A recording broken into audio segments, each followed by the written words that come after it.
Amen. Let's go ahead and get our prayer list out, if you would.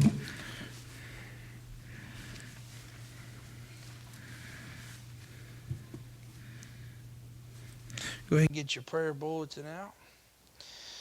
Amen.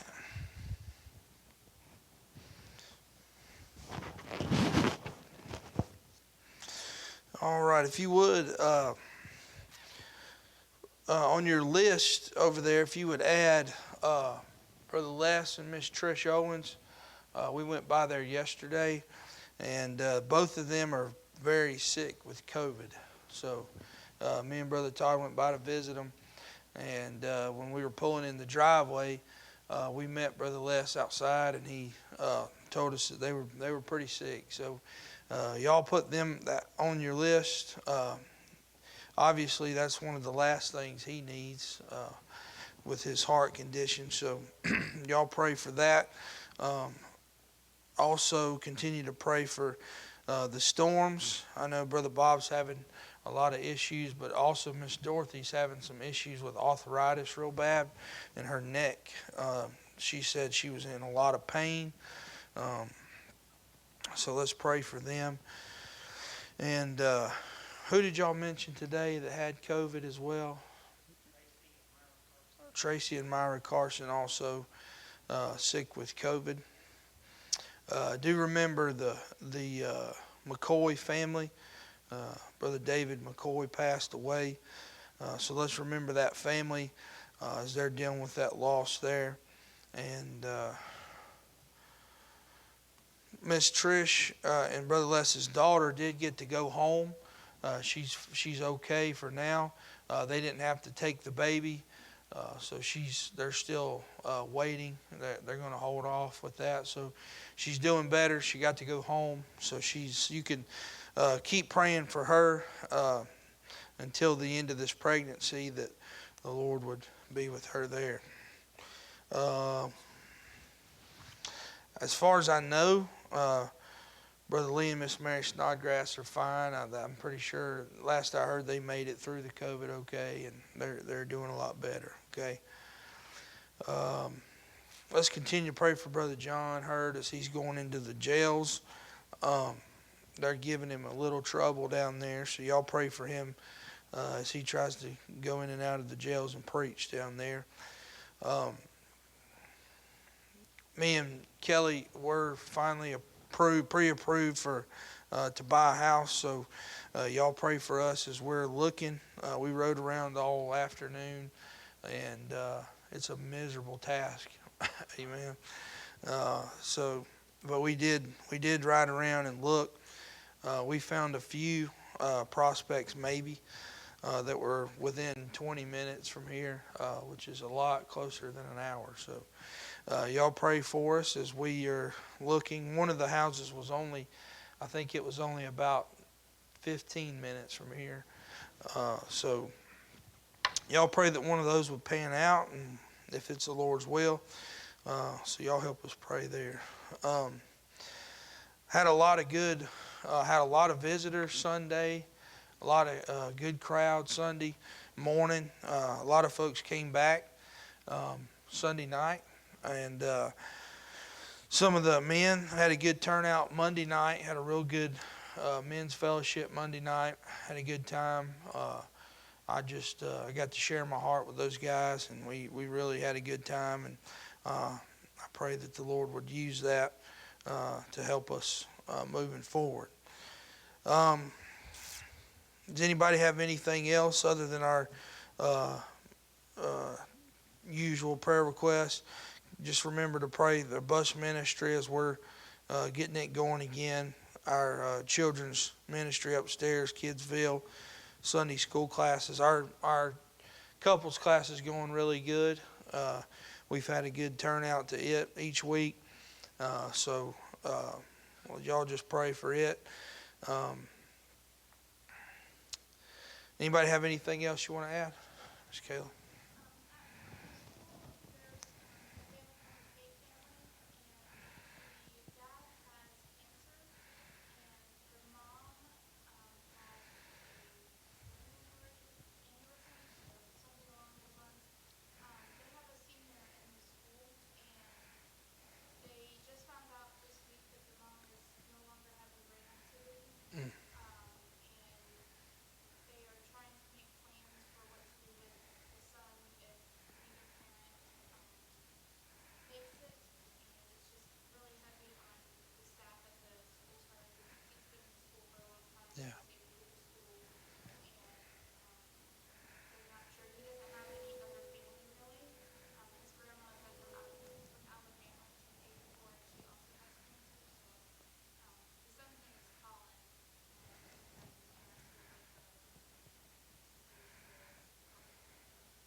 and that's the Pate family, right? Brother Ed?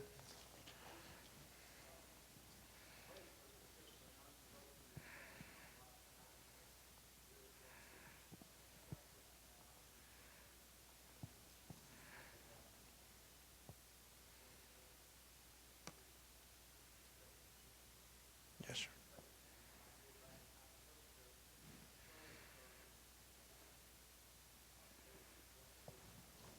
Okay.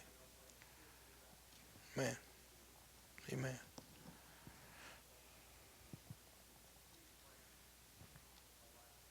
Yes, sir. Brother Ed, if you weren't able to hear, he had an unspoken for he and Miss Brenda, and also his surgery's coming up.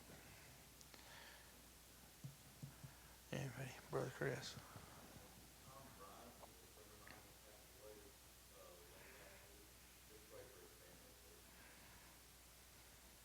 Okay. Brother Todd?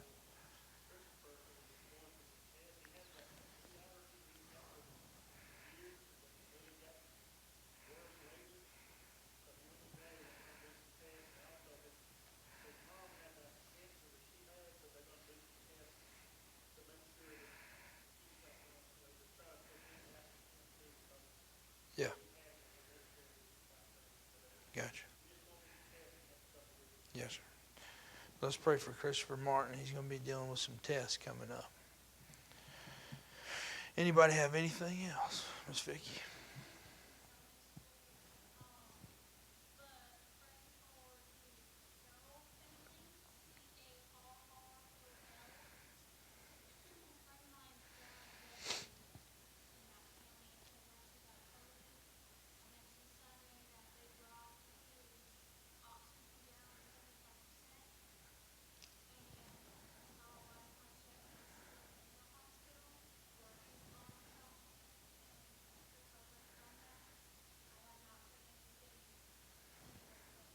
Okay.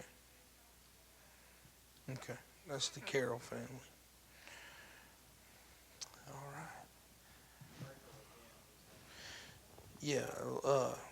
Benjamin Scott he's been having some stomach issues lately, so y'all pray for him. Benjamin Scott, uh, Brother Scott, Miss Kimberly's oldest, Benjamin Moore. What did I say? Benjamin Scott? Is that what I said? Benjamin Moore. He's having some stomach problems lately here, so y'all pray for him. All right, if that's it, that's all that can. If you would, get around the altar tonight, and let's take a few minutes to pray. Ask the Lord to help us tonight and speak through me, help me to preach.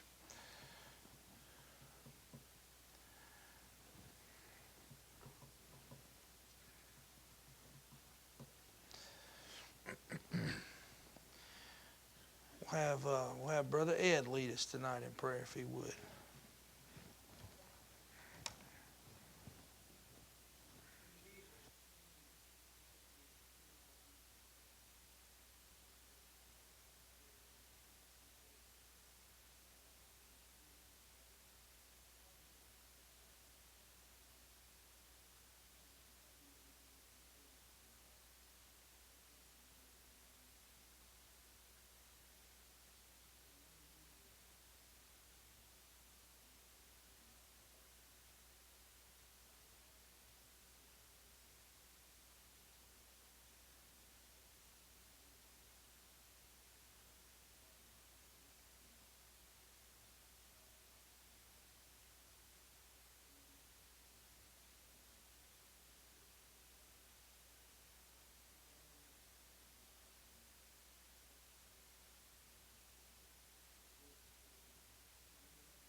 Let's turn to Genesis chapter number 7.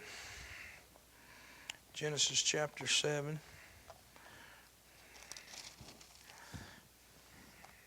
A couple weeks ago, we were looking at the life of Noah. We were talking about the destruction and the damage and the death that it caused, and Noah's escape. But I skipped over something, and I was reading it today, and I wanted to go back a little bit and go back over it. But I did want to announce to be put this in your calendars. The last Saturday of the month of October, we'll be having a fall festival, fall fellowship here at the church. It is Sunday. You're right. It was Saturday. That's right. We had it planned for Saturday, and I said it wasn't going to work. Amen. So Sunday it'll fall on our normal fellowship time, but it's going to be hopefully if we can. I need some participation. From some of you men. Maybe if some of you guys have a tractor, like to do a hay ride, that type of deal. If you got a big enough trailer, stuff like that. I know she's going to need some help from some of the ladies planning things and all like that. But if you would, starting now, if you could start bringing in marshmallows and Hershey's bars and graham crackers for s'mores. All right, so start bringing that stuff in now. If you would, help us participate there. I do want to. I'll stress it on Sunday. I'm going to say it to this crowd especially. We need as much participation as we can get. If it's going to be good, and if it's going to be worth having, and listen, I believe it should be. I mean, if we're going to do it for the Lord, we've got it planned to where we're going to have in the middle of the hayride. There'll be a stop where they're presented the gospel and given a story, a good plan of salvation, and so. But we got to have participation. That's the key. So I'm going to stress that once again on Sunday, and we'll just have. Hopefully, we'll go over some more of it. We're going to have maybe some nights, meetings here where we're just planning things like that. So if you would, just go ahead and get that in your mind, in the back of your mind, thinking about what you would like to help with, things like that, all right? Genesis chapter number 7, verse number 17. The Bible says, "And the flood was 40 days upon the earth, and the waters increased and bare up the ark, and it was lifted up above the earth, and the waters prevailed and were increased greatly upon the earth, and the ark went upon the face of the waters. And the waters prevailed exceedingly upon the earth, and all the high hills that were under the whole heaven were covered. 15 cubits upward did the waters prevail, and the mountains were covered, and all flesh died and moved upon the earth, both fowl and cattle and beasts, and of every creeping thing that creepeth upon the earth, and every man." And so we looked at those verses a few weeks ago on how the Bible says that everything that was upon the earth died. There was nothing left. And you can imagine what Noah felt and what he saw when he stepped off of the boat, off of the ark. It was totally unrecognizable. He was in a different place from where he took off from, where he launched from. And then as he steps outside, Brother Eddie, he sees nothing but death and nothing but destruction and carnage. There was nothing left. Nobody left. All the animals had died. Everything was gone. I mean, you can imagine probably even a lot of the plant life and vegetation had been killed off and damaged and ruined from the greatest storm, the greatest flood that this earth has ever seen. And so I was looking at that today, and I was thinking about that, and I was thinking about the power and the destruction that it left behind. And so I want to go back, and I want to look a little bit at the flood itself, the dynamics of it. we see the progress of the flood. Scripture, it doesn't give us a day-by-day notation of the depth and things like that, but it does make some significant notations to show the progress of the flood. We're going to look at a few of those tonight. Number one, we'll look at the mounting of the flood. The Bible says that the waters increased and bare up the ark, and it was lifted up above the earth. We see here this notation about the progress of the flood. The waters had increased enough to lift the ark, to mount it. It refers to mounting it, which means to lift it up off of its base, lift it up off of the ground. And I began to think about that. I thought about this process. I thought about what it meant for these folks to be standing there, or Noah and his family to be sitting on the inside, Brother John, and you know they were. I would imagine they had some fear in their heart, and the ones on the outside had some doubt in their heart up until the point where they saw that boat lift up off of those anchor points. And we see that once it lifts up and once it begins to come up and it begins to rise, I think it's at that point they begin to realize that this is not a joke. Amen. These people that were watching the boat began to lift and began to rise, and the waters began to rise. They began to realize that, hey, this is not fake. This is real. Something's really going on. That man must not have been crazy. Amen. He must not have been a lunatic. He must not have really lost his mind. There's something real about what this man's been preaching. Amen. And that gives me some encouragement tonight to think that, Brother John, you going in that jail and you preaching to that screen, hey, one of these days they're going to realize that man is not crazy. He's real. There's something that he said caused something to move around on the inside of me.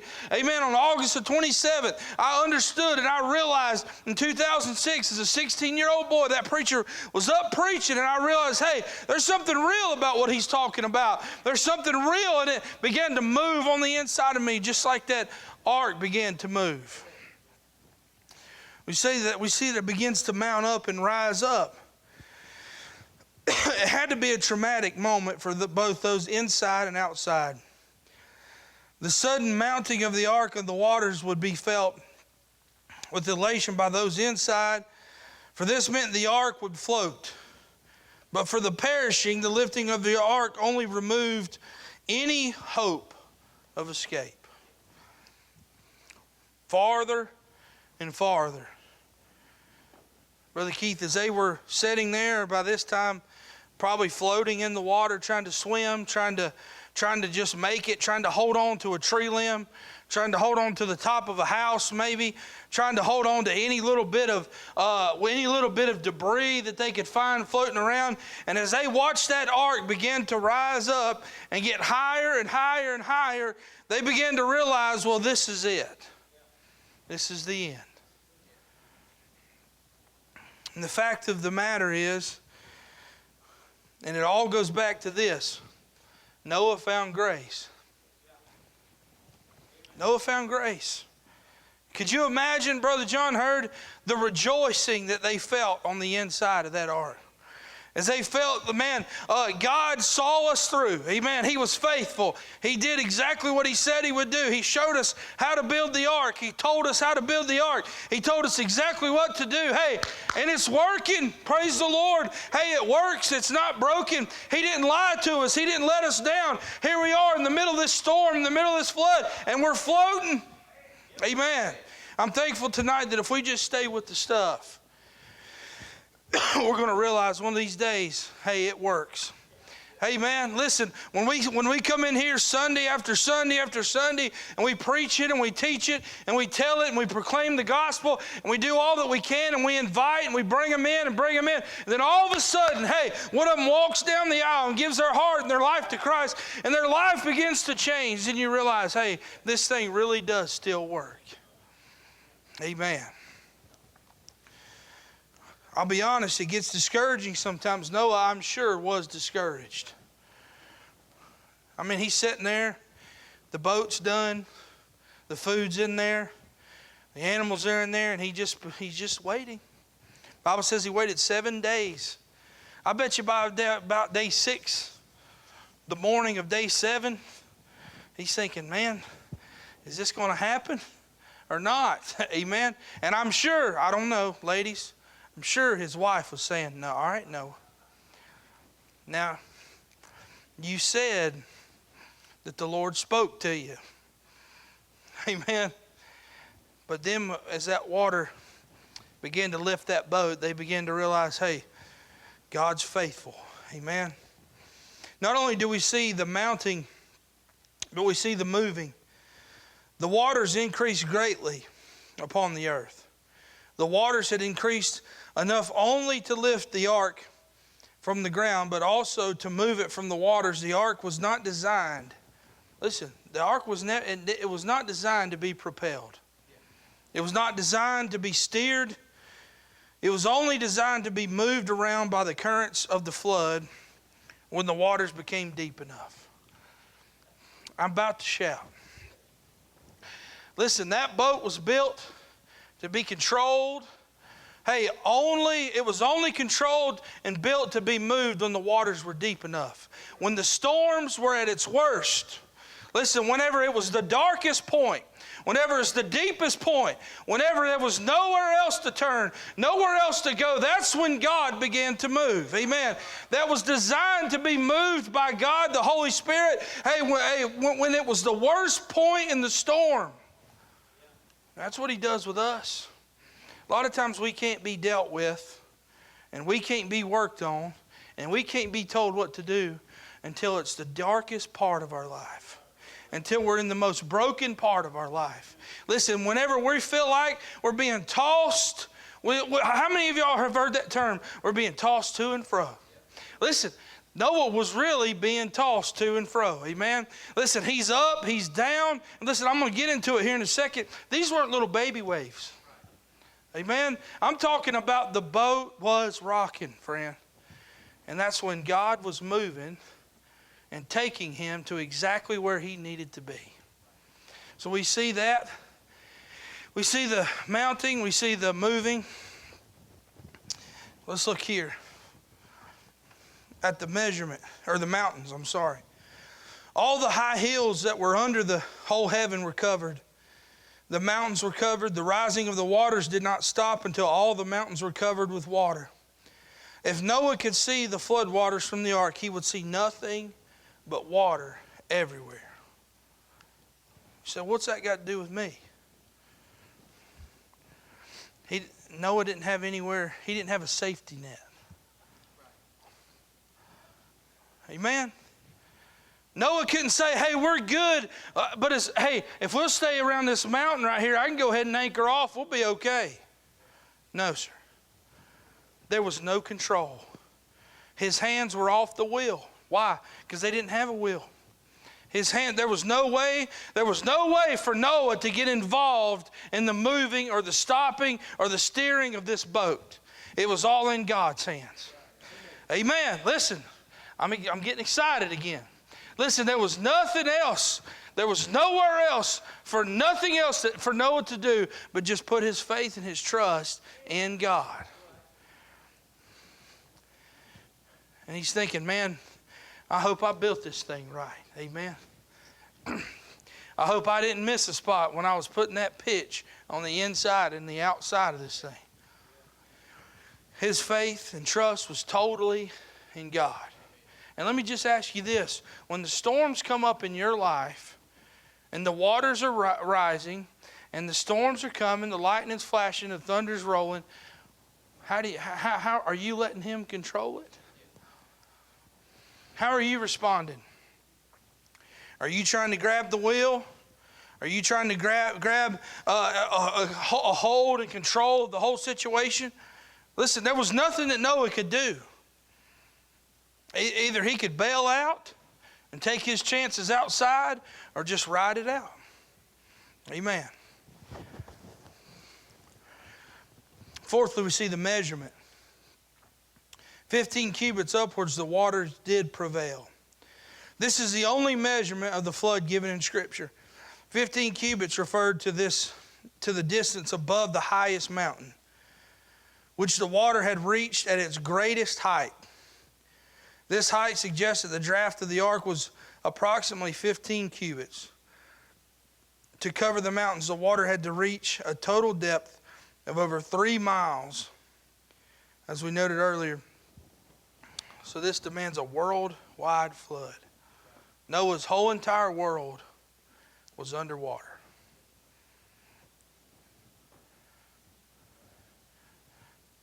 Everything he knows, everything he's used to, the lifestyle that he used to live, it's all gone.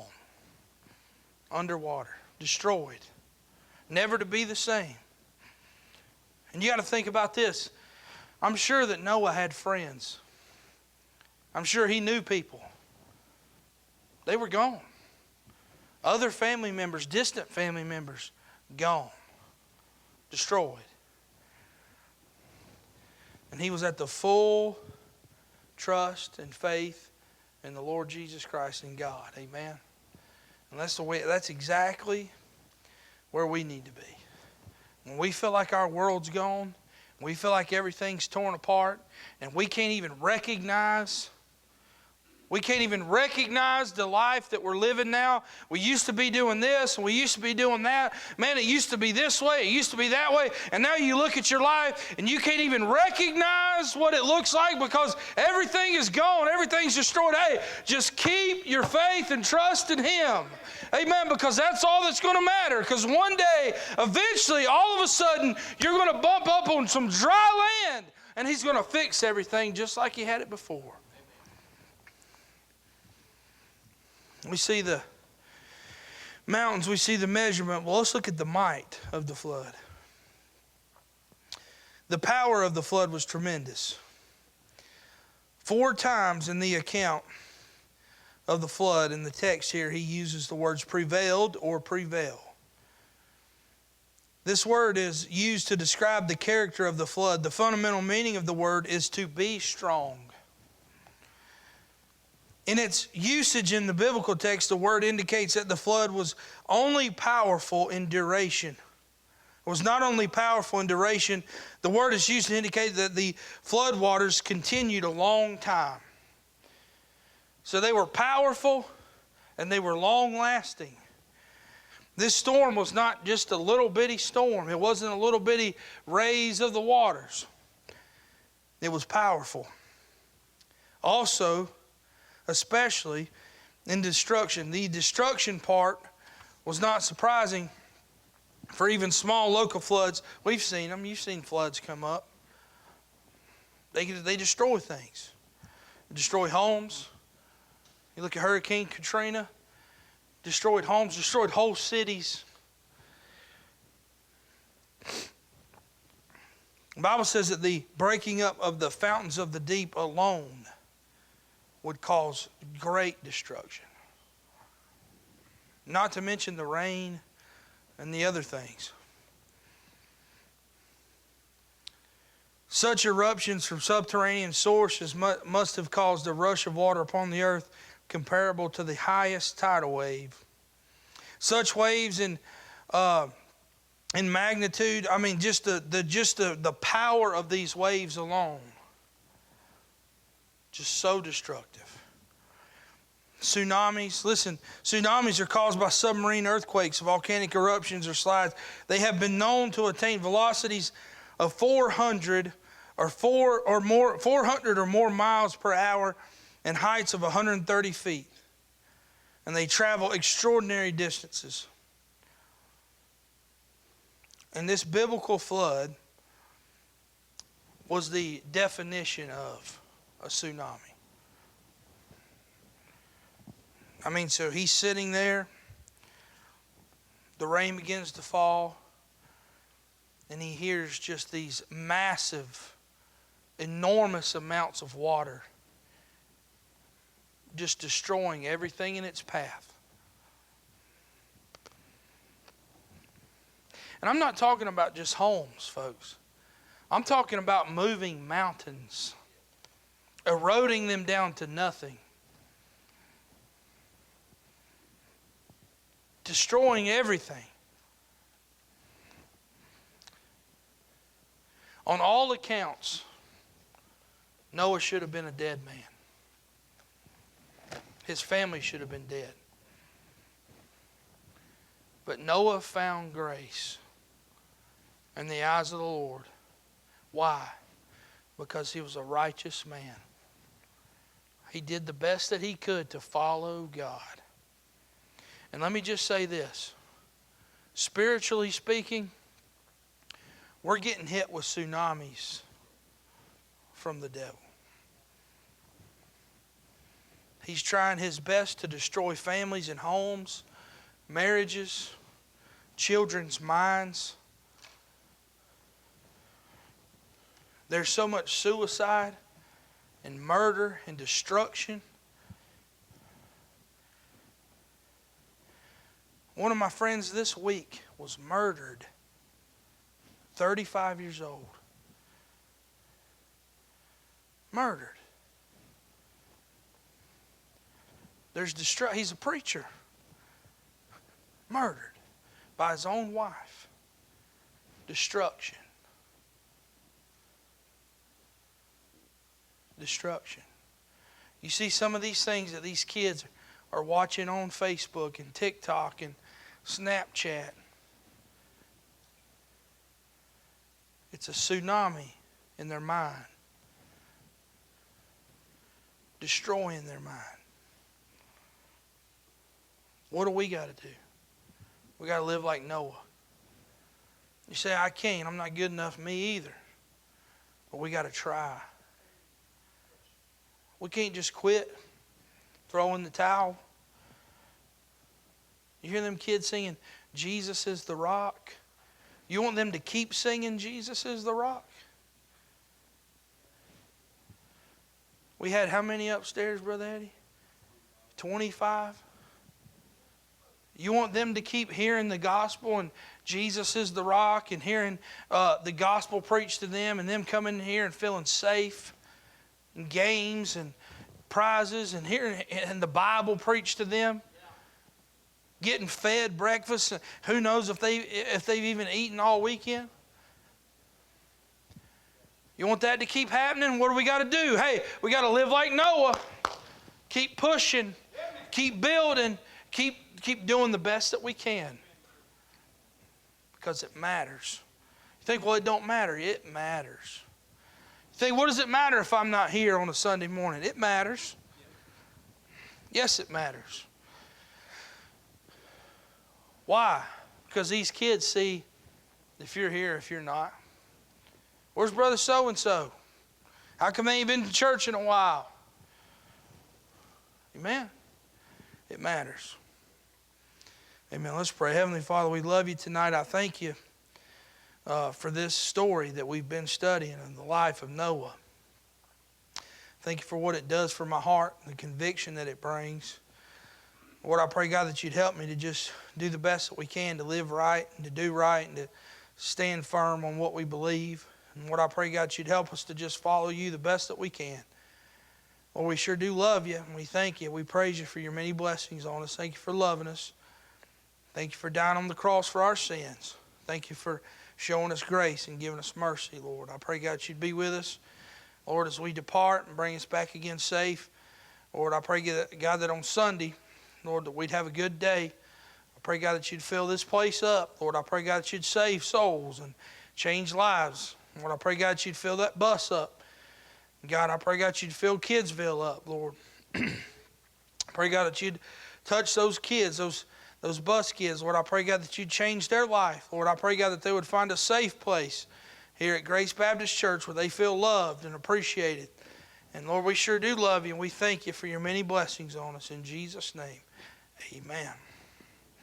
Brother Eddie.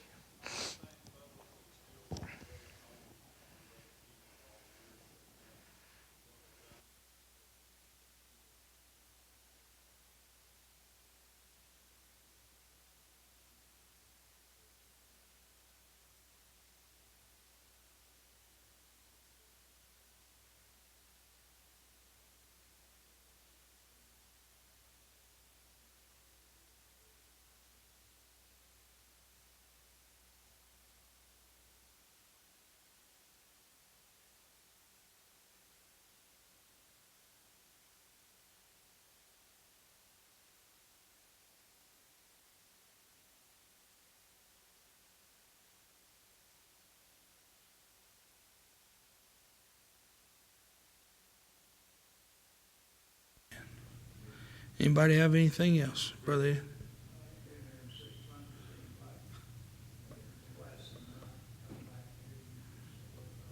Amen.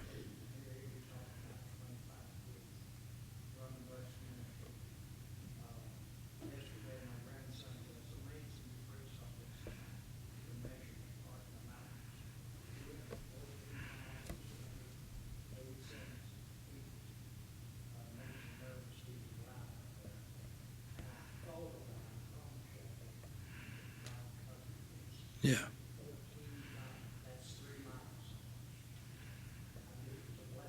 Yeah. Man.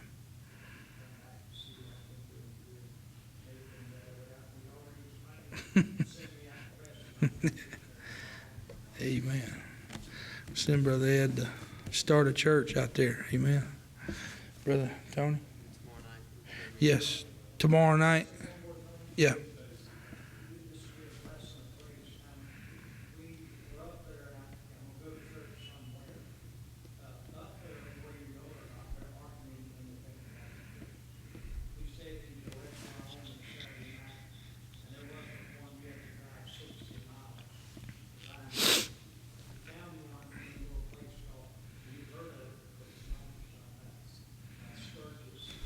Right.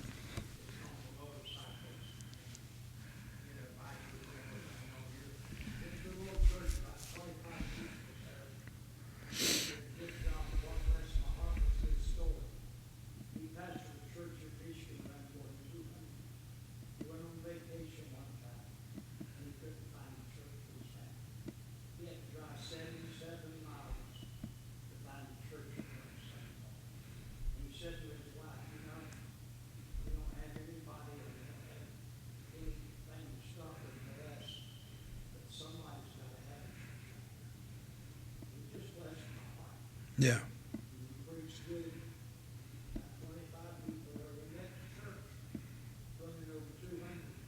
Yeah. Amen.